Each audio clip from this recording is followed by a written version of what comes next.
What's up, purposeful pokerists and self-discovery seekers? Poker with a Purpose, back with you today with vlog number 5. But first, our mystery hand from vlog number 4. If you haven't watched that yet, go back to the end of vlog number 4, very last hand, to get the setup. But here we are about to dive into the mystery hand right now. So in this hand, we're up against a player that most miscategorize as aggro very capable. This is the type of profile that most think is the toughest to play with. Here's who this type of player actually is. He's here to click buttons pre-flop to try to exert pressure that he is comfortable with.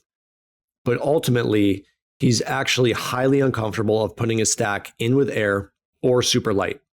And he wants to bully and not actually fight or play for stacks. 80% of this type of player's aggression is pre-flop and on the flop.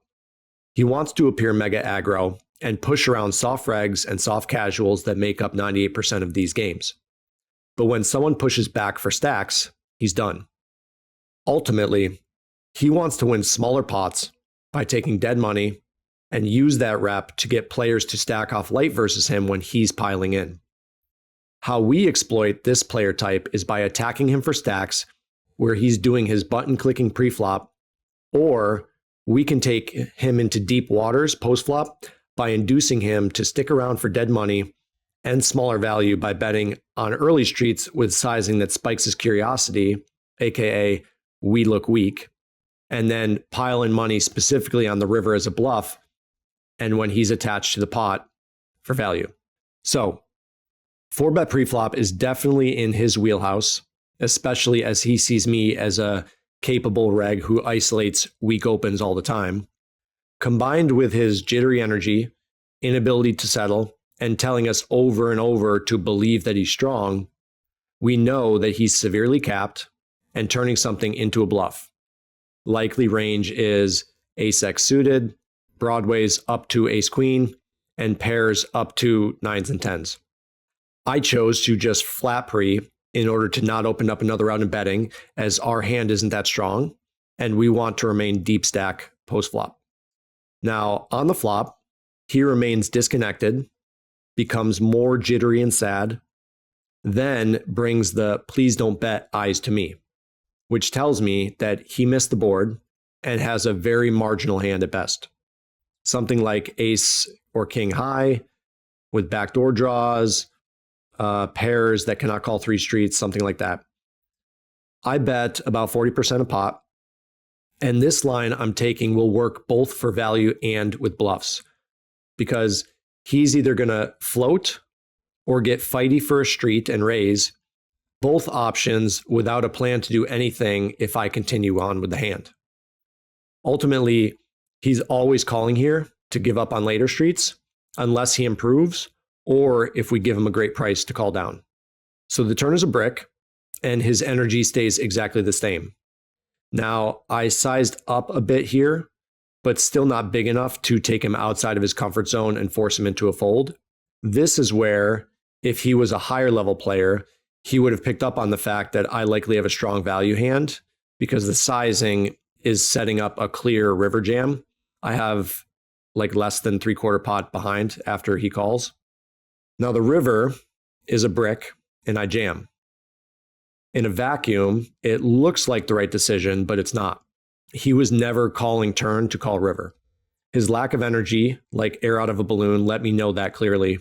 He was calling the turn, hoping that I give up the river and that he wins after hero calling 2 streets with ace high or a marginal pair. It's truly hero calling because he doesn't believe on the turn that he's any good, but his ego doesn't let him fold and his fear doesn't let him raise. However, I did not take charge of my own excitement, and we'll see that a little bit later in this vlog as well. And that's what pushed my river action of jamming. And as you can see, that means I had a big value hand, pocket deuces, bottom set. The bet I should have made should have been probably 3, maybe to 450, because I don't think he had any fight left in him to be able to raise or bet if I checked to him. And only where he felt super priced in is the sizing that would have triggered his call. So the lesson here is, instead of applying static strategy, we get to understand the opponent's why at the table, his emotional why in the hand, and what his energy is telling us, and trusting that connection to drive our actions, rather than the board coverage or anything outside of the present moment and our connection to him. So, without further ado, here's vlog number 5, and I hope you enjoy it.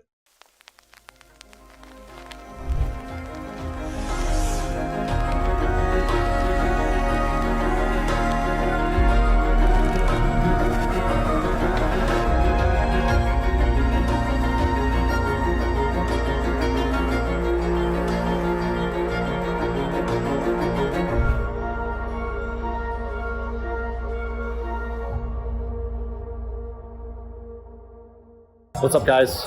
Poker with a Purpose here at the Win. It is December. That means the WPT event is here. It's going on right now. As you can see, it's packed.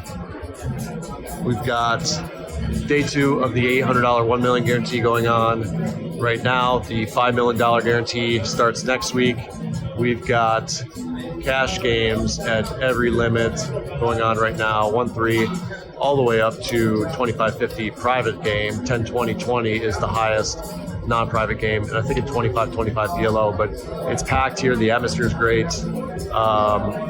Wait times aren't too bad for the tables, as long as you get your name on the list through Poker Atlas. I think I'm playing a little 10-20-20 right now, so my intention for the session is to surrender.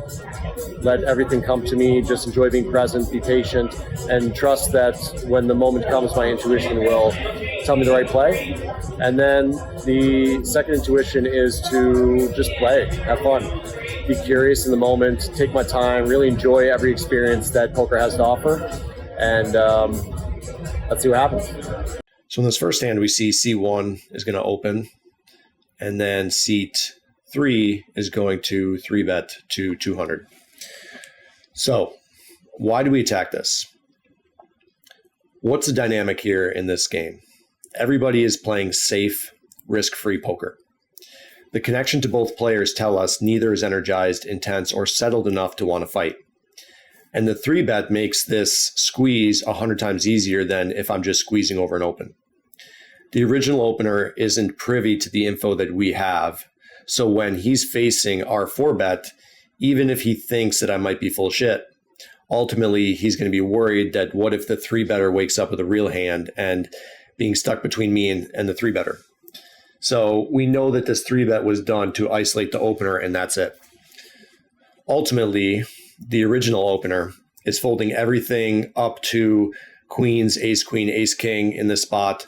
And we actually would love for him to call with hands like 9s, 10s, and jacks, because based on the soft, safe dynamic of the game, and with it, their mindset, we know we'll be printing money by multi-barreling any board that he didn't smash a set with. And how will we know that he hasn't smashed a set? By doing what we already do, connect. All right, so hand 2, we get a Spanish reg that's going to open to 60 on the button in the 4 seat. And then we have Vince Van Patten on our right that is going to flat the 60. We get ace 4 of hearts in the big blind. And what are we doing? We're attacking the dead money of the Spanish reg, who's playing straight ahead, raise, or call to smash. And then once Vince gets involved by calling super wide, we have an easy isolation here. The reg is going to call on the button, and then Vince ends up actually jamming behind on a short stack for, I think, about 800 or something like that. So once Vince gets involved by calling super wide and jamming with a short stack, this is an easy isolation for us to collect the reg's extra $400 of dead money and then get it in with Vince with a hand where we're gambling good. And this is the kind of gambling that we want. We're getting an incredible price with a hand that has at least 3 outs if we're behind and maybe we're ahead. And we get to show down that we are super capable, which gives us a great rep versus regs to kind of induce them into avoid tangling with us. And then this gives us a great rep against the casuals and the whales because they will perceive us as a gambler. So reg ends up folding. Vince and I get in. Vince ends up having jacks, and we hit an ace on the river, Barry Greenstein, to scoop the pot. In hand 3, we're going to open to 50. We get called by one person, C3.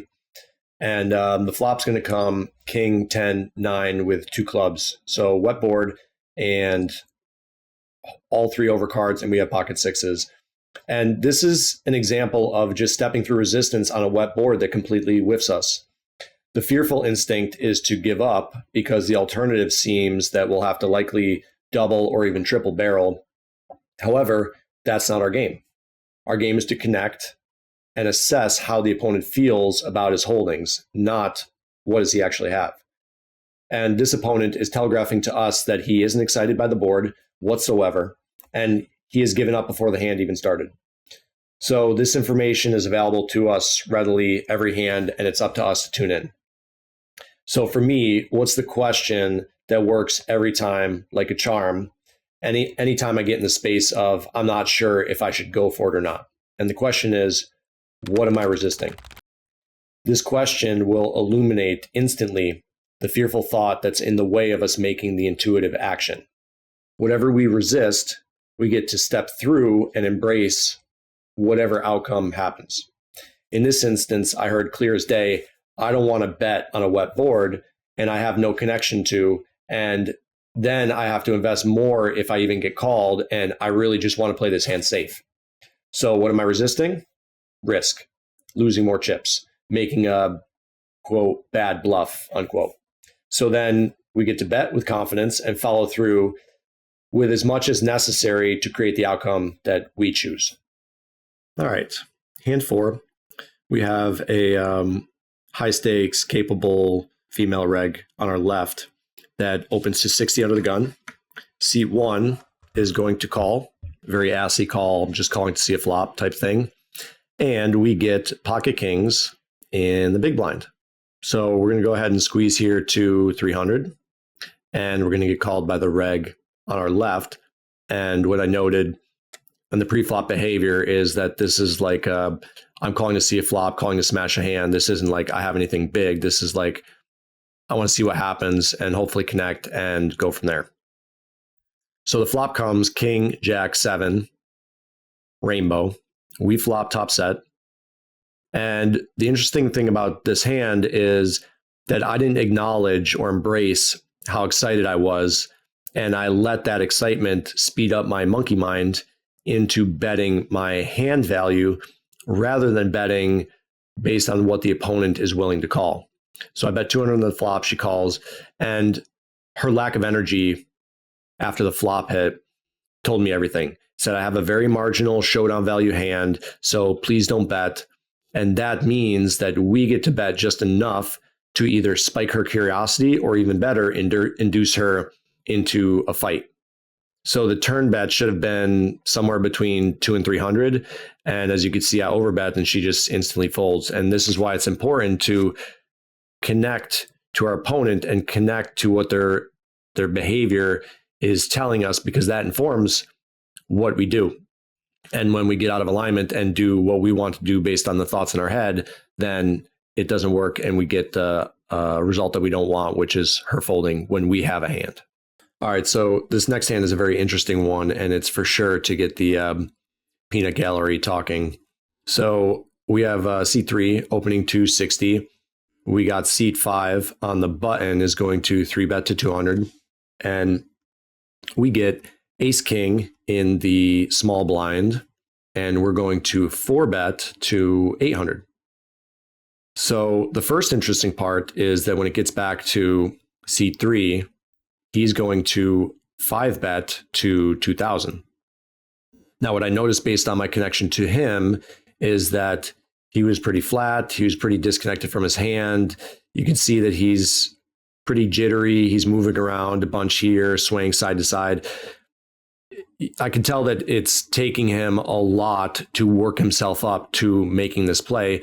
And ultimately, what kind of play is this? This is my once in a blue moon, I'm going to 5-bet in position with a hand that I can disguise or hopefully take down the pot because small blind looks like he's making a play here, and small blind can't call without an on-hand out of position.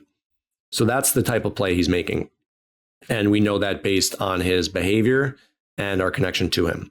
What makes this hand even more interesting is it gets back to seat 5, and he is going to jam for 7 or 8,000.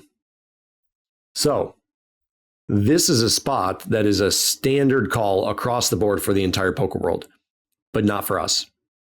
Why? We'd have to be piling in 7 or 8K with ace king here, hoping for a race.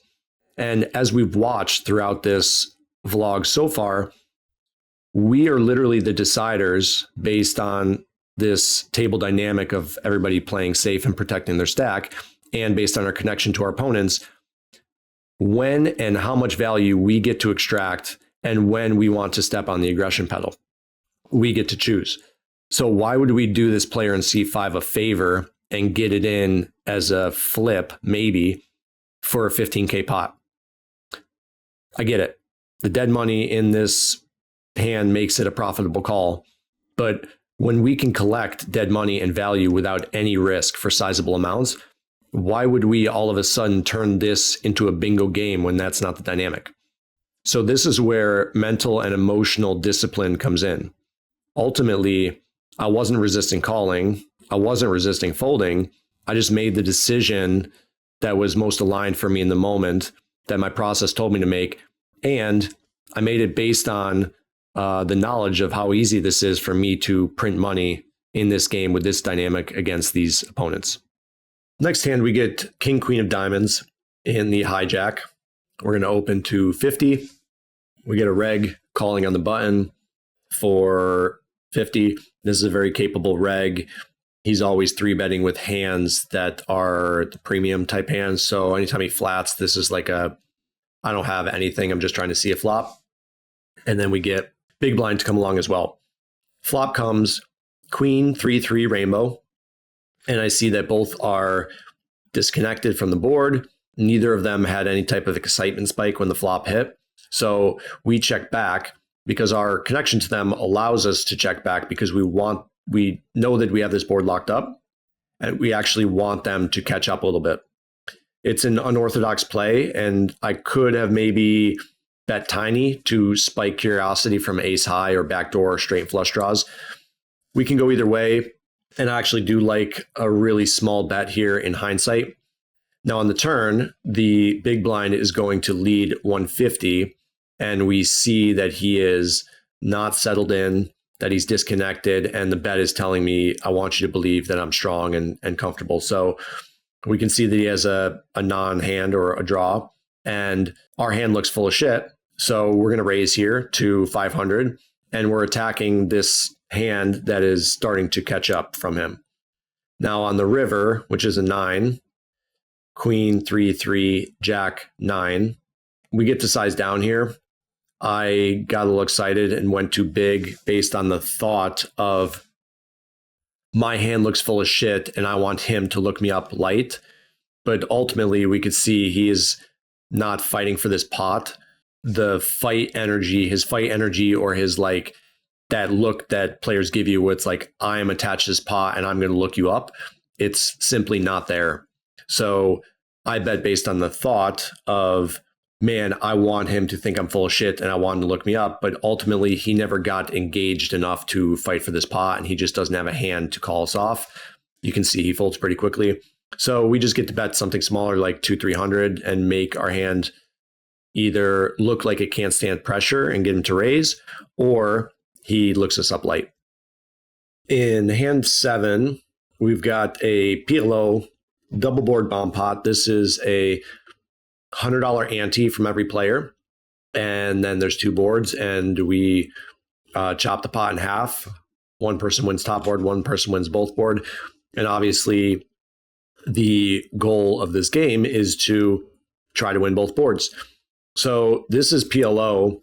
So we can get ourselves into a lot of situations here where our hand is kind of fool's gold.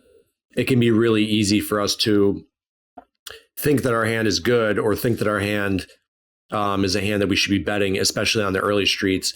And in PLO, the equity changes so fast and the hand values changes so fast that we're not betting the flop with anything unless it's like a locked up hand, which is pretty close to what we have here. We got queen, 7-4 on queen, 9 deuce. So we got top set on a rainbow board on the top. And on the bottom, we have bottom 2 pair on a rainbow board. Now, the bottom 2 pair on the bottom is not the greatest. And then again, even on the top board, we have top set, but it's like queen, 9 deuce. So, jack 10 king or jack 10 8 has a ton of equity versus us. So even top set is not safe here. And on the bottom board, bottom 2 pair is like, we can't even really count on that being the best hand. Ultimately, we lucked out here that the reg on our left had a drawing hand. The top board ran out blank, basically. Queen, 9 deuce, 5-4. So like ace 3 and 4-6 and 3-6 get there.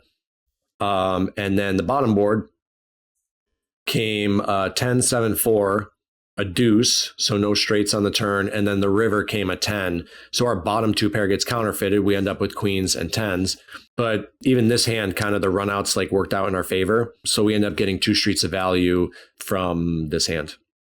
Okay, last hand here for the session, and it's going to be a big one. Lots to look over in this hand. So first thing we get is a reg opening early in 60. Then we get a Spanish reg that's going to 3-bet here in the hijack. And what I saw from him was that he got a little bit excited, but he never fully settled in or looked happy with the hand. So very much attached to his stack and wanting to play it safe. So this told me that he has a value hand, but not something that he's willing to stack off with, especially in this game dynamic where we've seen the whole session, everybody's playing it safe. One thing about regs is there's like this really big fear of making a mistake in a game or like being the first one to lose a big pot in a game dynamic where there's no money going in.